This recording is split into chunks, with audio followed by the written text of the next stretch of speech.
The acrid smell of plasma discharge clung to the air as Commander Mike Kane crouched behind the charred remnants of a transport vehicle. His stealth suit flickered sporadically, damaged by the relentless barrage of enemy fire. Around him, the battlefield was a symphony of chaos, a grim wasteland that had once been the vibrant colony of Arcadia Prime. Status report. Mike barked into his comlink. Static hissed in response. The enemy's neural jammers had severed all communication. He was utterly alone, deep in enemy territory. In the distance, monstrous war machines, Titan Dragoons, stalked the ruins. These 12-foot-tall metal giants had appeared 3 days earlier, their onslaught leaving Arcadia's defenses in shambles. Mike gritted his teeth as he checked his plasma rifle's charge. 17%. Not ideal, but he had no choice. His mission was critical. Reach the colony's data hub and wipe its memory banks before the enemy could steal humanity's military secrets. An explosion rocked the ground, and Mike rolled just in time to avoid a falling steel beam. His augmented reflexes saved him again, but he knew his luck wouldn't last. Through the smoky haze, he spotted 3 Titan Dragoons advancing. Their sensors glowed an ominous red as they scanned for survivors. He readied 2 plasma grenades, his only real weapons against these mechanical behemoths. The lead Dragoon stepped into view, its sleek design a chilling testament to destruction. With practiced precision, Mike hurled one grenade at its legs and another at its sensors. The dual explosions sent the Titan crashing into its companion, but he was already sprinting away. A third Dragoon emerged, firing its energy cannons. Mike slid beneath it, firing at its undercarriage in a desperate attempt to disable it. His shots ricocheted off the armor. Before he could move again, a 4th Dragoon barreled through a nearby building. Mike turned, but it was too late. A metal arm swung toward him and everything went black. When Mike awoke, his first sensation was warmth, soft, enveloping warmth. His head rested against something smooth and yielding. His foggy mind struggled to process it until he realized he was pressed against a massive chest. Blinking rapidly, he looked up. A 9-foot-tall figure with violet skin and flowing silver hair stared down at him. Her armor shimmered with intricate designs, and her luminous golden eyes radiated both curiosity and amusement. "Ah, you're awake," she said in a low melodic voice. "You humans are so fragile." Mike tried to sit up but winced as pain flared through his ribs. The alien gently pushed him back down, her hand surprisingly tender for its size. "Rest, little warrior," she murmured. "You've been through enough." "Who are you?" Mike croaked. "I am Vika, a guardian of the Seraphin people," she replied. "We've been observing your conflict. I found you amidst the wreckage and couldn't leave you to die." Mike's mind raced. The Seraphin were a neutral race, known for their advanced technology and reluctance to engage in human affairs. Why would one of them save him? His instincts screamed at him to escape, but his body refused to cooperate. Over the next few days, Vika tended to Mike with care that bordered on reverence. Her dwelling was unlike anything he'd seen, an ethereal space filled with crystalline structures that emitted a soothing glow. She treated his wounds with alien salves that worked wonders, though her methods sometimes left him flustered. "You're remarkably durable for someone so small," she teased one evening, her voice carrying a hint of playfulness. "I'm not small," Mike retorted, though standing next to her towering frame made him feel like a child. Vika's laughter rang out like chimes. "Of course, little one. Whatever helps you feel brave." Mike tried to maintain his soldier's composure, but her presence was disarming. She was powerful yet gentle, her every movement a blend of grace and strength. Despite himself, he began to feel a strange sense of safety in her company. One night, Mike attempted to slip away. As Vika dozed in a nearby chair, he crept toward the door. His stealth suit had been partially repaired, and he moved with calculated precision. He was halfway to freedom when her voice stopped him cold. "And where do you think you're going, little warrior?" Mike turned to find her standing, her golden eyes glowing softly in the dim light. She approached him with a feline grace, and he found himself backing up despite his training. "I have a mission," he said. "I need to report back." Vika tilted her head, a bemused smile playing on her lips. "The enemy has retreated. Your colony is safe, evacuated to safer territories. There's no battle left for you to fight. Mike froze, her words sinking in. How do you know? My people ensured it, she replied. You humans are brave but reckless. We intervened before your extinction became inevitable. He stared at her, torn between gratitude and frustration. Why help us? You've stayed out of our wars before.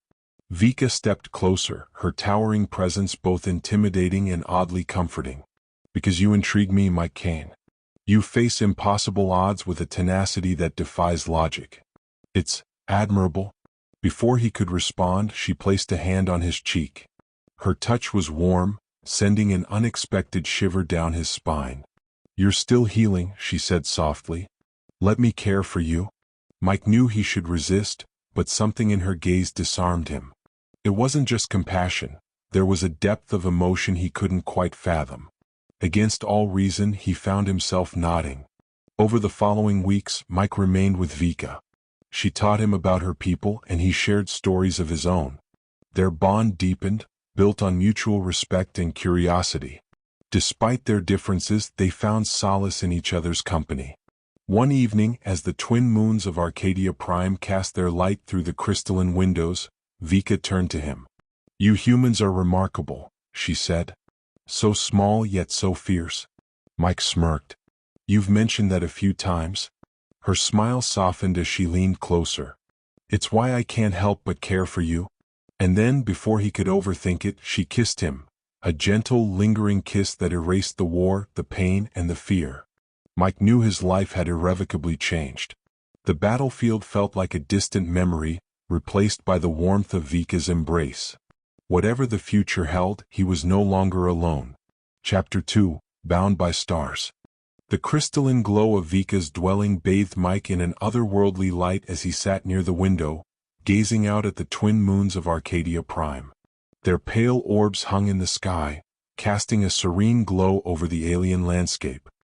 He rubbed the back of his neck, still grappling with the surreal reality he now faced. A week ago he was fighting for survival in a ruined colony. Now he was recovering under the care of a towering alien warrior who had saved his life, and kissed him like nothing else mattered. Mike shook his head, trying to refocus. He couldn't stay here forever. The war wasn't over. His duty called to him, no matter how distant and fractured it seemed now. But every time he thought of leaving, a quiet voice in his mind reminded him of Vika's warmth, her unwavering presence, and the way she looked at him like he was more than just a soldier. The sound of soft footsteps broke his reverie. He turned to see Vika approaching, her long silver hair shimmering in the faint light. She carried a tray with what appeared to be food, alien fruits and glowing liquids that somehow tasted both strange and comforting. You should eat, she said, setting the tray down beside him. Her voice was calm but carried a note of insistence. You've made progress, but your body still needs fuel? Mike smirked, trying to lighten the mood. You sure you're not fattening me up for some Sarathan ritual? Vika's golden eyes narrowed playfully. If I wanted to devour you, little warrior, I would have done so already. Mike laughed softly, a sound that felt foreign after everything he'd been through. He reached for one of the fruits and took a bite. It was sweet, with a tartness that reminded him of Earth's apples. Vika watched him closely, her expression unreadable. Tell me something, Vika, Mike said between bites. Why did you really save me? You could have left me there. You've stayed neutral in our wars for decades. Why change that now? Vika didn't answer immediately. She moved to the window, her tall frame silhouetted against the moons. For a moment, Mike thought she wouldn't respond, but then she spoke, her voice quiet and measured. My people, we've watched your kind for a long time. We've seen your wars, your triumphs, your tragedies. Most of us believe it's best to stay apart, to let you rise or fall on your own. She turned to face him, her golden eyes glowing softly. But I've always disagreed. I see something in humanity that my people have forgotten. A fire, a resilience. You fight even when the odds are hopeless. You endure. It's beautiful. Mike's breath caught at the sincerity in her tone. He hadn't expected such vulnerability from someone so powerful. He set the fruit down, meeting her gaze. And what happens now? You saved me, patched me up. But I can't stay here. My people still need me. Vika's expression darkened slightly, though her voice remained calm. Your people are safe, Mike. The Kravath, the enemy machines you call Titan Dragoons, have retreated. For now, there's no war to return to. For now, Mike repeated, his jaw tightening. That's the problem. They'll be back, and next time we might not be so lucky. I have to prepare.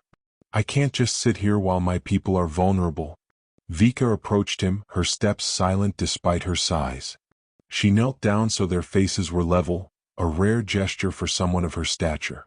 And what will you do, Mike Kane? Fight until there's nothing left of you? Until your spirit burns out like a star gone cold? I've seen too many like you, warriors who give everything and leave nothing for themselves. Mike opened his mouth to argue, but her hand gently cupped his cheek, silencing him. You can't save them if you destroy yourself. Let me help you. Let me care for you. Her words struck a chord he hadn't expected. For years, he'd carried the weight of responsibility, pushing himself beyond his limits. The idea of letting someone else shoulder even a fraction of that burden was both terrifying and strangely comforting. I don't know how to let someone do that, he admitted quietly. Vika's lips curved into a soft smile. Then it's time you learned. The next morning, Mike awoke to find Vika standing near the doorway, her armor gleaming as she adjusted a gauntlet. He propped himself up on one elbow, his brow furrowing. What's going on? The morning patrol, she said. They'll be here soon. My people don't take kindly to outsiders, even ones I've saved. It's best if you're not here when they arrive. Mike swung his legs over the side of the bed, ignoring the slight twinge in his ribs. You're kicking me out? Vika turned to him, her expression unreadable. I'm protecting you. They won't understand why I brought you here. Some of them would see you as a threat. So what's the plan? He asked, his tone sharper than he intended. You're just going to drop me off somewhere and hope for the best? Vika stepped closer, her towering presence as commanding as ever. I wouldn't abandon you, Mike. I've arranged for transport to a nearby Sarathan outpost. From there, I'll ensure you're safely returned to your people. Mike folded his arms, meeting her gaze. And what about you? What happens to you if they find out you helped me? Vika hesitated, her golden eyes flickering with an emotion he couldn't place. That's not your concern. The hell it isn't, Mike shot back, stepping closer. I didn't ask for your help, but you gave it anyway. I'm not going to let you face the consequences alone. Her lips parted as if to argue, but then she sighed, a rare crack in her composed exterior. You're impossible, she murmured. Mike grinned, though his heart was pounding. I've been told that before. Vika shook her head, a small smile tugging at her lips. Then I suppose we'll face whatever comes next together. As the sound of approaching footsteps echoed in the distance, Mike and Vika exchanged a look. Whatever lay ahead, whether it was escape, confrontation, or something else entirely, they would face it as allies. Or perhaps something more. Chapter 3, The Valkyrian Judgment. The rhythmic thudding of armored boots grew louder, each step reverberating through the crystalline structure. Vika's expression hardened, the playful warmth in her eyes replaced by a warrior's cold resolve. Mike stood beside her, his tactical instincts kicking in. He flexed his hands, wishing for his plasma rifle, but it was nowhere in sight. All he had now was his wits and Vika. How many? Mike asked, his voice low. 5, Vika replied without hesitation. She adjusted her gauntlets, their intricate designs glowing faintly. A standard patrol. They're disciplined, but if it comes to it, I can handle them. And if they call for reinforcements? Mike pressed. The crystalline glow of Vika's dwelling bathed Mike in an otherworldly light as he sat near the window, gazing out at the twin moons of Arcadia Prime. Their pale orbs hung in the sky, casting a serene glow over the alien landscape. He rubbed the back of his neck, still grappling with the surreal reality he now faced. A week ago he was fighting for survival in a ruined colony. Now he was recovering under the care of a towering alien warrior who had saved his life, and kissed him like nothing else mattered. Mike shook his head, trying to refocus. He couldn't stay here forever. The war wasn't over. His duty called to him, no matter how distant and fractured it seemed now. But every time he thought of leaving, a quiet voice in his mind reminded him of Vika's warmth, her unwavering presence, and the way she looked at him like he was more than just a soldier. The sound of soft footsteps broke his reverie. He turned to see Vika approaching, her long silver hair shimmering in the faint light. She carried a tray with what appeared to be food, alien fruits and glowing liquids that somehow tasted both strange and comforting. "You should eat," she said, setting the tray down beside him. Her voice was calm but carried a note of insistence. "You've made progress, but your body still needs fuel?" Mike smirked, trying to lighten the mood. "You sure you're not fattening me up for some Sarathan ritual?" Vika's golden eyes narrowed playfully. "If I wanted to devour you, little warrior, I would have done so already." Mike laughed softly, a sound that felt foreign after everything he'd been through. He reached for one of the fruits and took a bite. It was sweet, with a tartness that reminded him of Earth's apples. Vika watched him closely, her expression unreadable. "Tell me something, Vika," Mike said between bites. "Why did you really save me? You could have left me there. You've stayed neutral in our wars for decades. Why change that now?" Vika didn't answer immediately. She moved to the window, her tall frame silhouetted against the moons. For a moment, Mike thought she wouldn't respond, but then she spoke, her voice quiet and measured. "My people, we've watched your kind for a long time. We've seen your wars, your triumphs, your tragedies. Most of us believe it's best to stay apart, to let you rise or fall on your own." She turned to face him, her golden eyes glowing softly. "But I've always disagreed. I see something in humanity that my people have forgotten. A fire, a resilience. You fight even when the odds are hopeless. You endure. It's beautiful." Mike's breath caught at the sincerity in her tone. He hadn't expected such vulnerability from someone so powerful. He set the fruit down, meeting her gaze. "And what happens now? You've saved me, patched me up. But I can't stay here. My people still need me." Vika's expression darkened slightly, though her voice remained calm. "Your people are safe, Mike. The Kravath, the enemy machines you call Titan Dragoons, have retreated. For now, there's no war to return to." "For now," Mike repeated, his jaw tightening. "That's the problem. They'll be back, and next time we might not be so lucky. I have to prepare. I can't just sit here while my people are vulnerable." Vika approached him, her steps silent despite her size. She knelt down so their faces were level, a rare gesture for someone of her stature. "And what will you do, Mike Kane?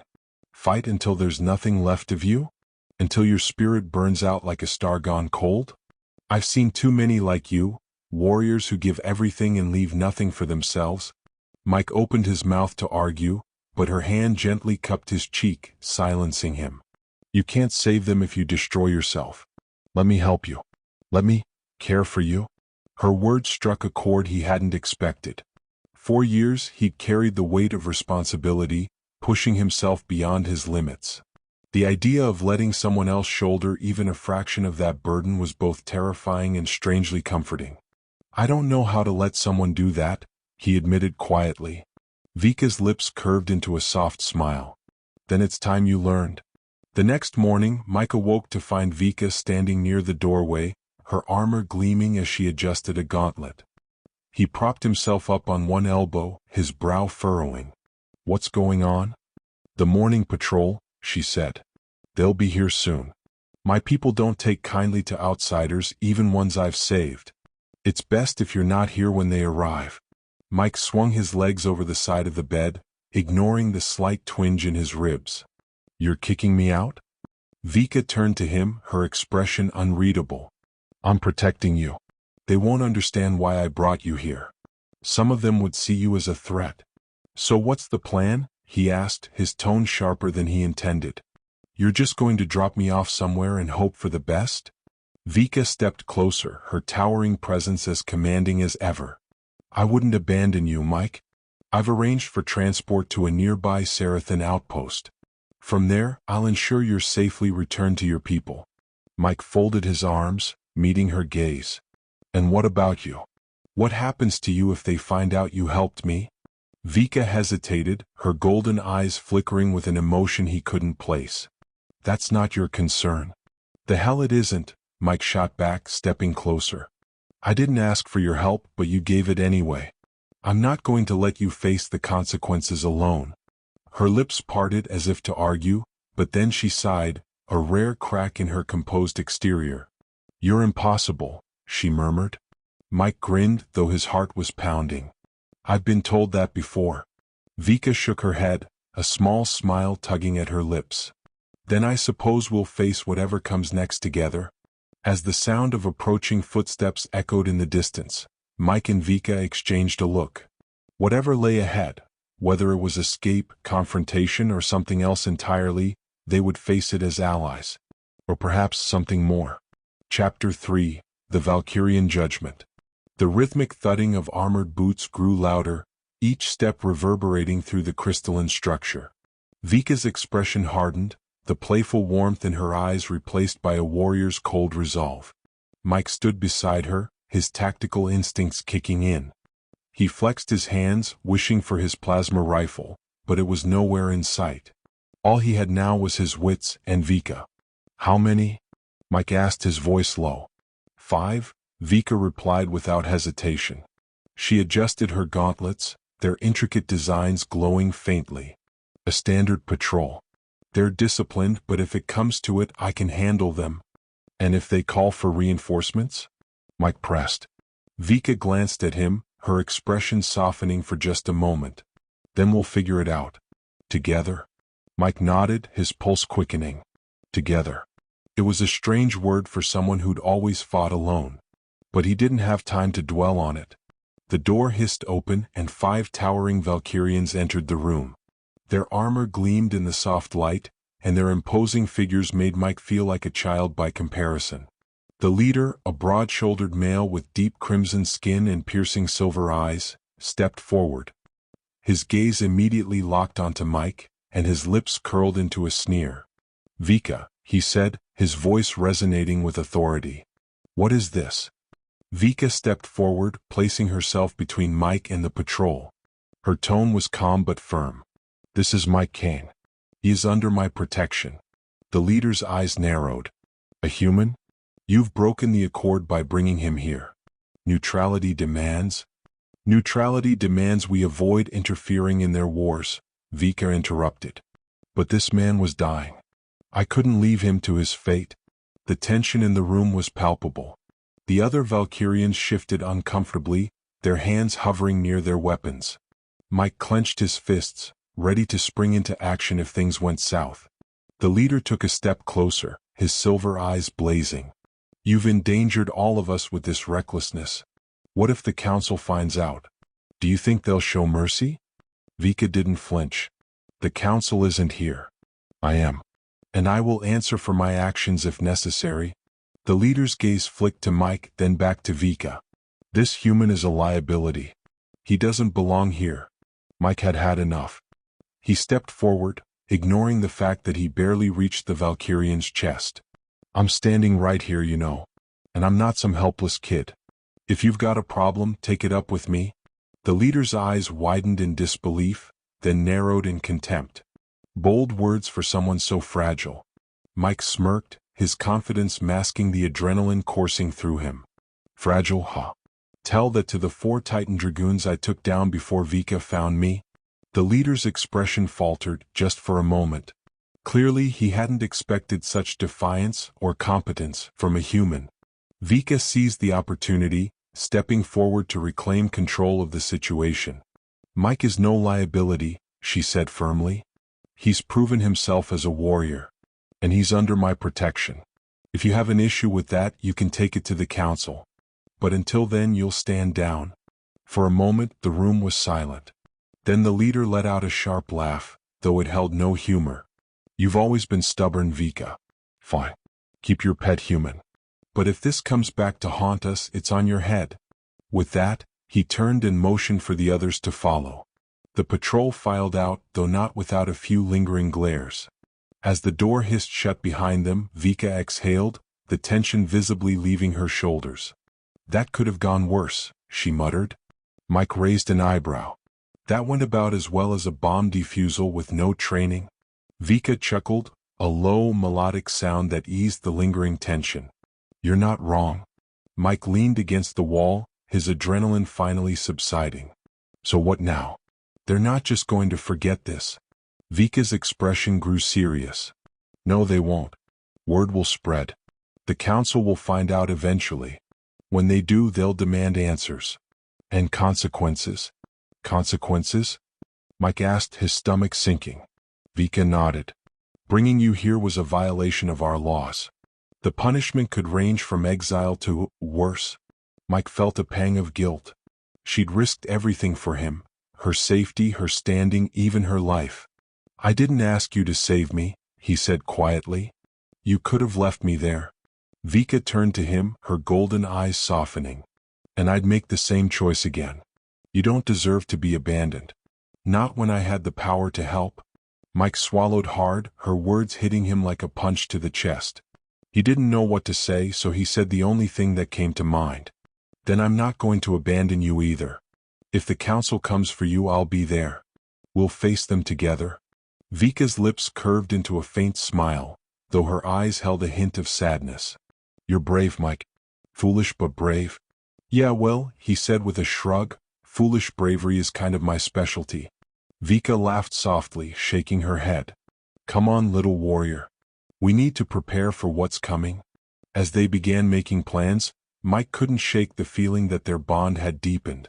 Whatever lay ahead, be it the wrath of the council or the return of the Kravath, they would face it together.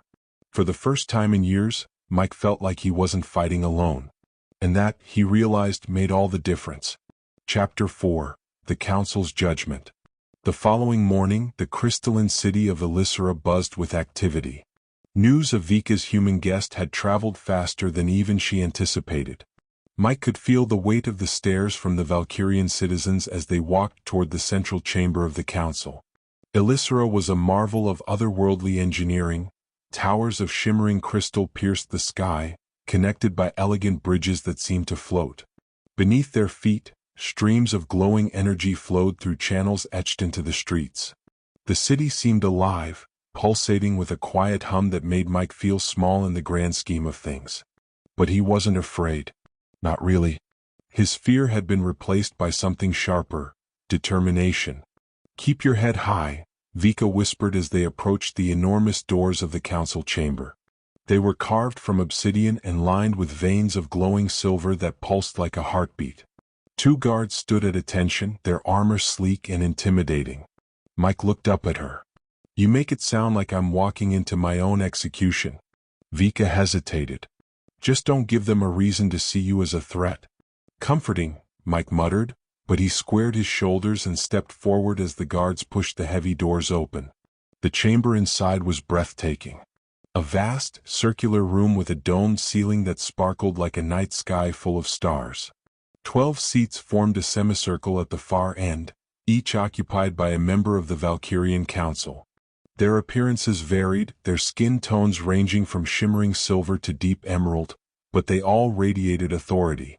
In the center of the room, a raised platform awaited them. Vika led the way, her posture regal and unyielding. Mike followed, feeling the weight of the council's gazes like a physical force. The central figure, a silver-skinned elder with piercing golden eyes, leaned forward. Her voice was like thunder wrapped in silk. "Vika Valkyrian, you stand before this council accused of violating our most sacred laws. You brought a human into our sanctuary, risking the neutrality of our people. How do you plead?" Vika raised her chin. "I do not deny my actions. I plead only that I acted out of necessity and compassion."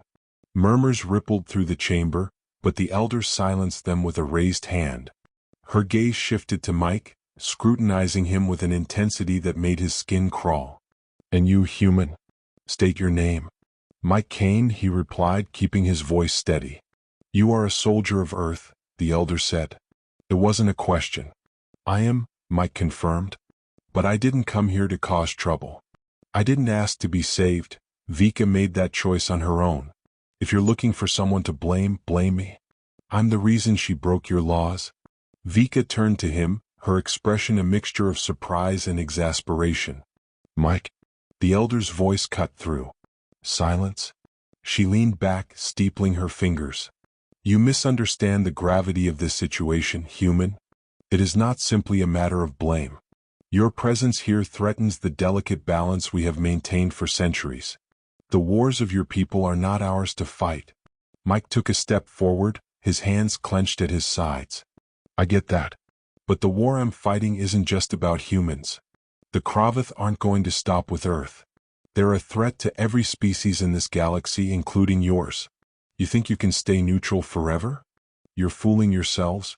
Gasps echoed around the chamber, but Mike didn't back down. He locked eyes with the Elder, his voice rising.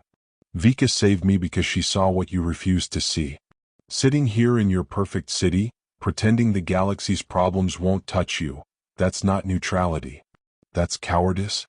The room fell silent, the tension so thick it was suffocating. Vika's hand subtly brushed against his, a silent warning to tread carefully. But Mike wasn't done. I'm not asking for your help, he continued, his tone softer now. But don't punish Vika for doing what was right. She saved a life. Isn't that worth something? The Elder's golden eyes bore into him for what felt like an eternity. Then she shifted her attention back to Vika. You have chosen a bold companion, Vika Valkyrian. Bold and reckless, much like yourself. Vika bowed her head slightly. He speaks the truth. The Kravath are a threat to us all, whether we choose to acknowledge it or not. Mike may be human, but his courage and conviction are undeniable. I stand by my decision. The Elder regarded her for a long moment before rising from her seat. The other council members followed suit, their expressions unreadable. The council will deliberate, the Elder announced. You will remain here until our judgment is rendered. 2 guards stepped forward, gesturing for Vika and Mike to follow. As they were led to a side chamber, Mike couldn't help but glance at her. So how'd I do? Vika gave him a look that was equal parts admiration and exasperation. Reckless as always, but impressive? He grinned. I'll take that as a win. The side chamber was sparse, with little more than a bench and a small table. They sat in silence for a while, the weight of uncertainty hanging over them. Finally Mike spoke. What happens if they decide against us? Vika hesitated. The punishment for breaking the accord is exile. At best. At worst. She trailed off, her jaw tightening. Mike leaned back, his mind racing. They'll come around. They have to. Vika didn't reply, but her silence spoke volumes. An hour passed before the guards returned. They escorted Vika and Mike back to the main chamber, where the council awaited.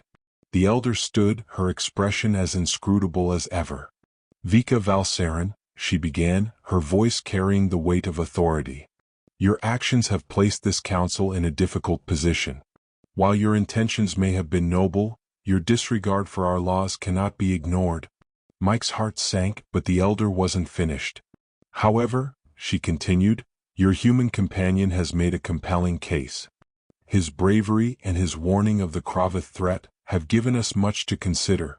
Vika's eyes widened slightly, but she remained silent. Thus, the council has reached a decision, the Elder declared. You will not be exiled. However, you and the human will be tasked with a mission, to gather intelligence on the Kravath and confirm the extent of their threat. Should you succeed, your actions will be vindicated. Should you fail? She didn't finish the sentence, but the implication was clear. Mike exhaled a breath he didn't realize he'd been holding. Sounds fair enough. Vika inclined her head. We accept. The Elder nodded. Then go, Vika Valkyrian. And know that the eyes of the council will be upon you. As they left the chamber, Mike glanced at Vika. Well, that went better than expected. Vika smirked, a glint of determination in her eyes. Don't get too comfortable, little warrior. The hard part is just beginning. And as they stepped out into the glowing streets of Elisera, Mike couldn't help but smile. For the first time, it felt like they were truly on the same side. Together they would face whatever came next, and they wouldn't stop until they won. Chapter 5. Into the Unknown. The air was charged with tension as Vika and Mike stood on the platform overlooking the Valkyrian starport. Below them, a sleek, iridescent ship awaited, its hull shimmering with hues of violet and silver. Its design was unmistakably Valkyrian, elegant yet powerful, with sharp lines that hinted at speed and hidden weaponry. "This is the Aurelice," Vika said, gesturing toward the vessel. "She's one of our fastest reconnaissance ships. Light on firepower, but her cloaking systems are state-of-the-art. If we're going to infiltrate Kravath space, she's our best chance." Mike raised an eyebrow. "Light on firepower? That's comforting." Vika shot him a look, her lips twitching into a faint smirk. "I thought you humans thrived on impossible odds."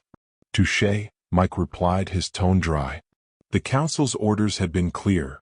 They were to locate and gather intelligence on the Kravath fleet, particularly any plans for expansion or further assaults on neighboring systems. It was a task that would take them deep into enemy territory, far beyond the neutral zone. As they descended the steps to the ship, Mike noticed the Valkyrian crew preparing for their departure.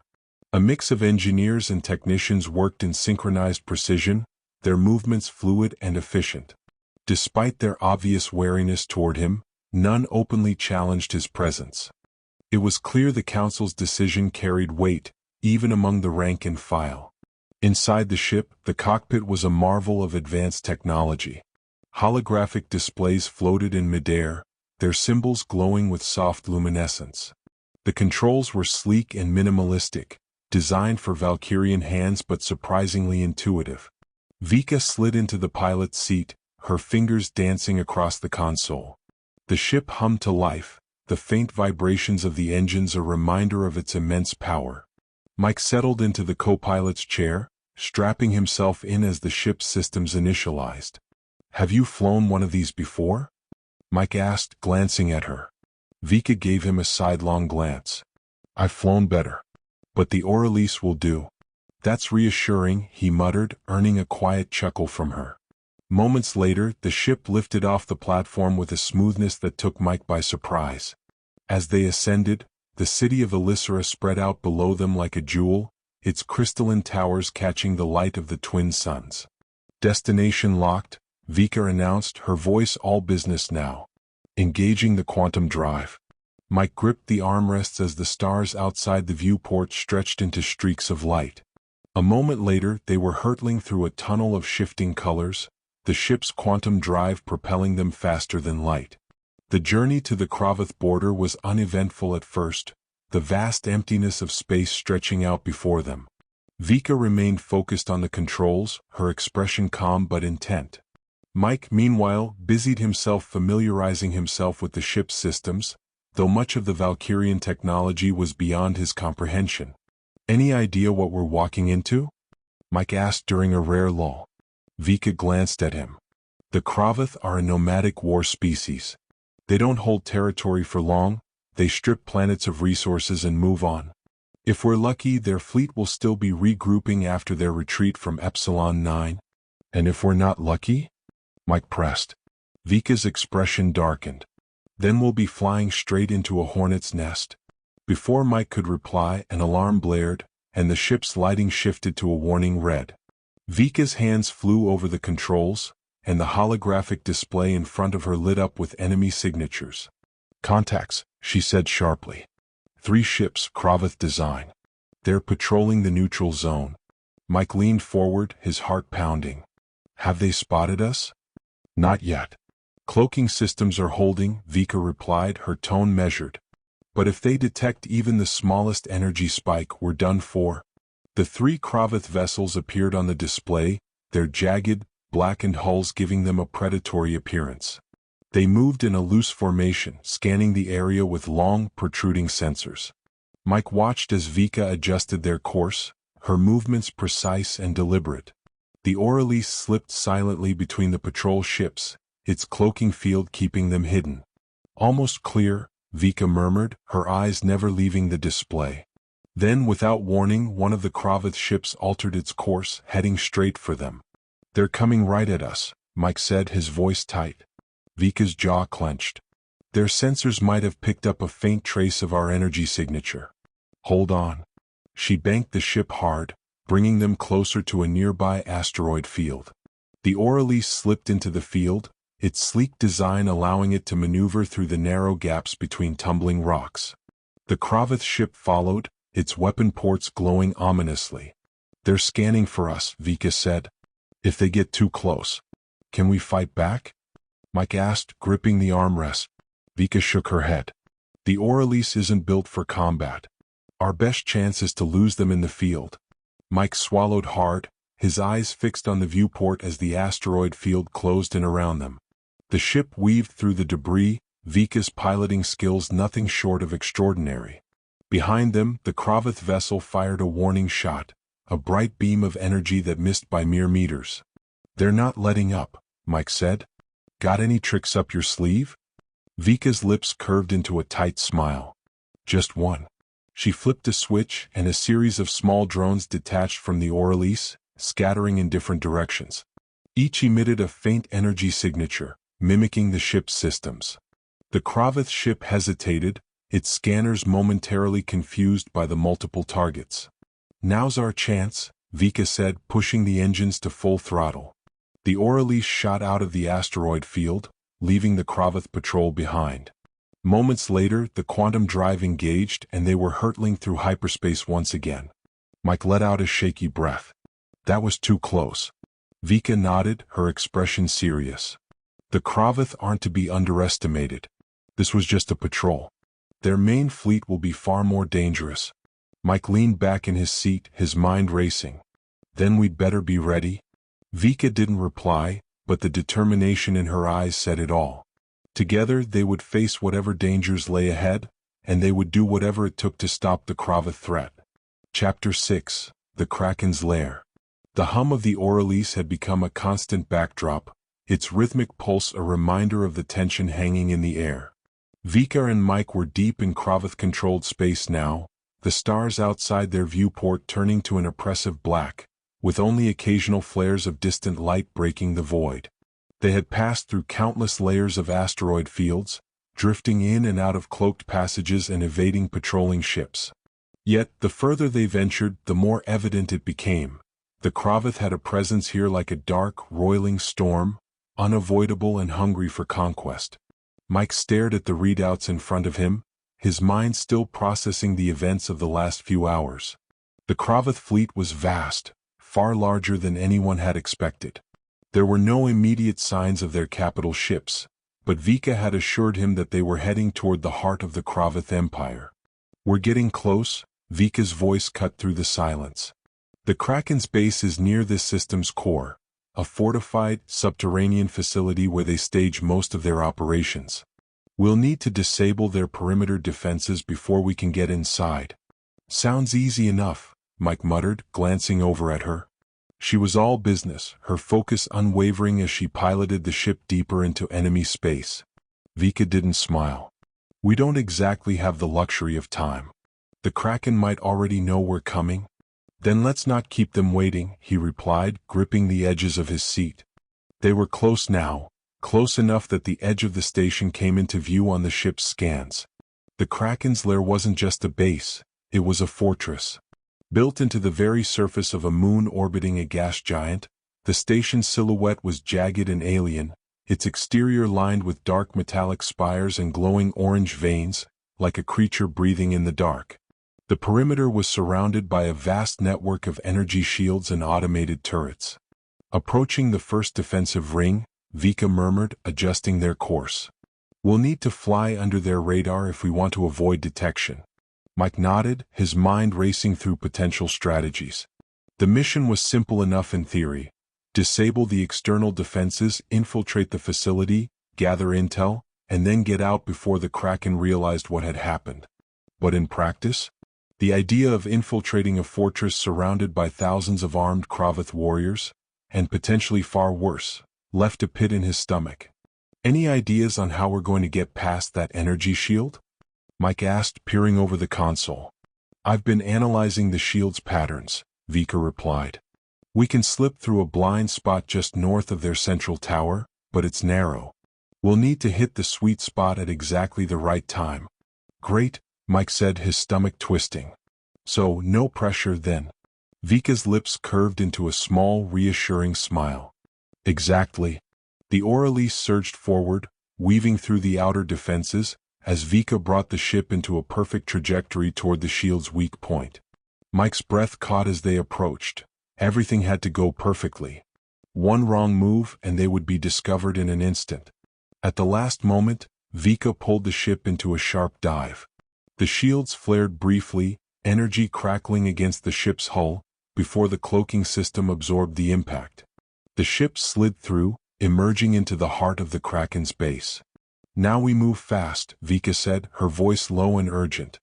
"Their sensors will recalibrate quickly, and we won't have long before they notice something's off." Mike clenched his jaw, scanning the facility below. Massive steel platforms lined with Kravath warriors stood across a cavernous hall, while automated drones patrolled the area, their eyes glowing ominously. The sense of danger was palpable, thick in the air. "I'll hack into their security system," Vika muttered, already tapping at her console. "Give us a few minutes to disable the drones and shields from the inside." Mike nodded, scanning their surroundings.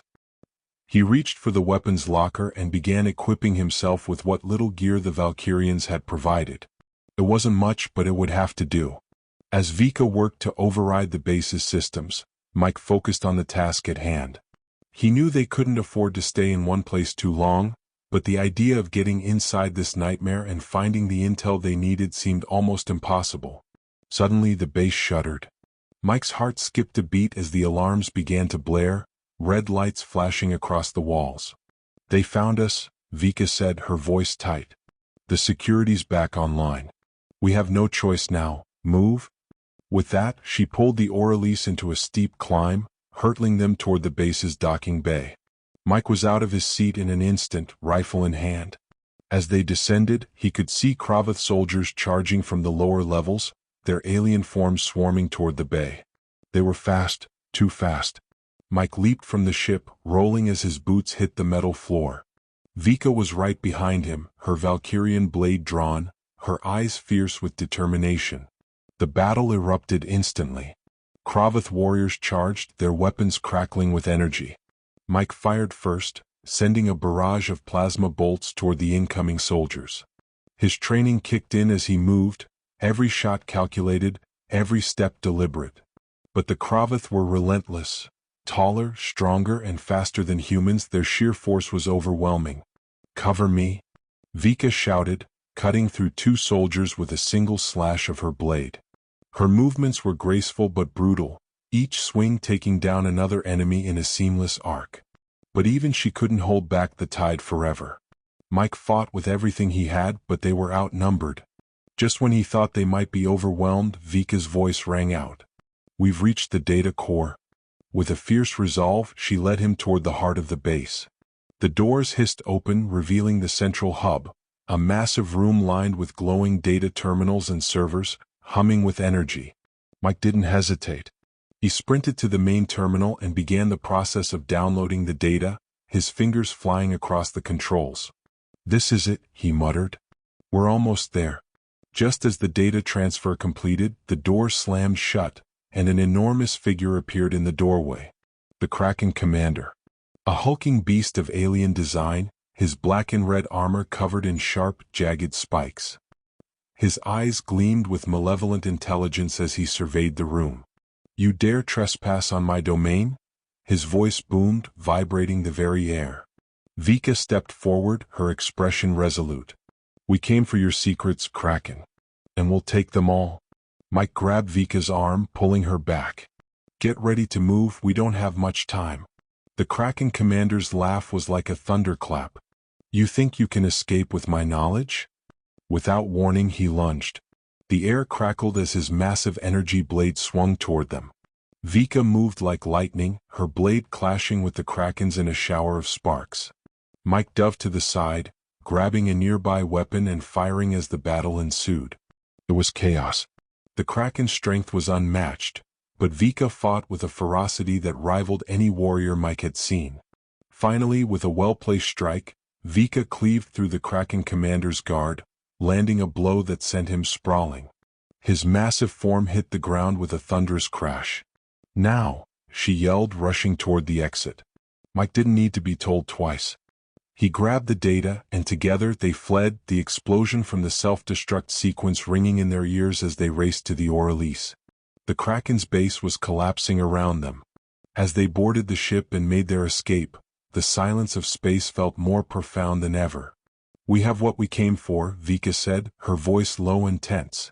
Mike looked at the data drive in his hand. "Yeah. Now let's make sure it's worth it." And with that, they jumped into the dark expanse once more, ready for whatever would come next. The war was far from over.